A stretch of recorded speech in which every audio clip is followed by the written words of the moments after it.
الحمد للہ وحدہ لا شریک لہ والصلاة والسلام علی من لا نبی بعد اما بعد فاعوذ باللہ من الشیطان الرجیم بسم اللہ الرحمن الرحیم وما خلقت الجن والانس الا لیعبدون اللہم صلی علی محمد وعلی آل محمد کما صلیت علی ابراہیم وعلی آل ابراہیم انک حمید مجید اللہم بارک علی محمد وعلی آل محمد کما بارکت علی ابراہیم وعلی آل ابراہیم انک حمید مجید۔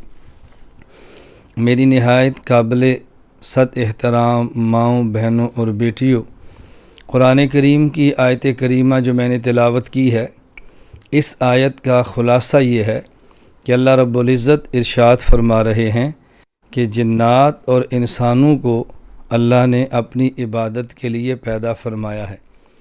عبادت نام ہے بندگی، غلامی، عبدیت کا۔ غلام کی اپنی کوئی رائے نہیں ہوتی، غلام کی وہی رائے ہوتی ہے جو اس کے مالک کا حکم بلکہ مالک کی خواہش ہوتی ہے۔ اس بات کو سمجھانے کے لیے میں ایک مختصر سا واقعہ آپ کی خدمت میں پیش کرتا ہوں۔ ایک شخص نے ایک غلام خریدا اور خرید کر غلام سے پوچھا، تمہارا نام کیا ہے؟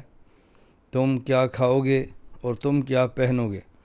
غلام نے کہا، میرا نام وہ ہوگا جو آپ رکھیں گے، وہ کھاؤں گا جو آپ کھلائیں گے، وہ پہنوں گا جو آپ پہنائیں گے۔ مالک نے پوچھا، کیوں؟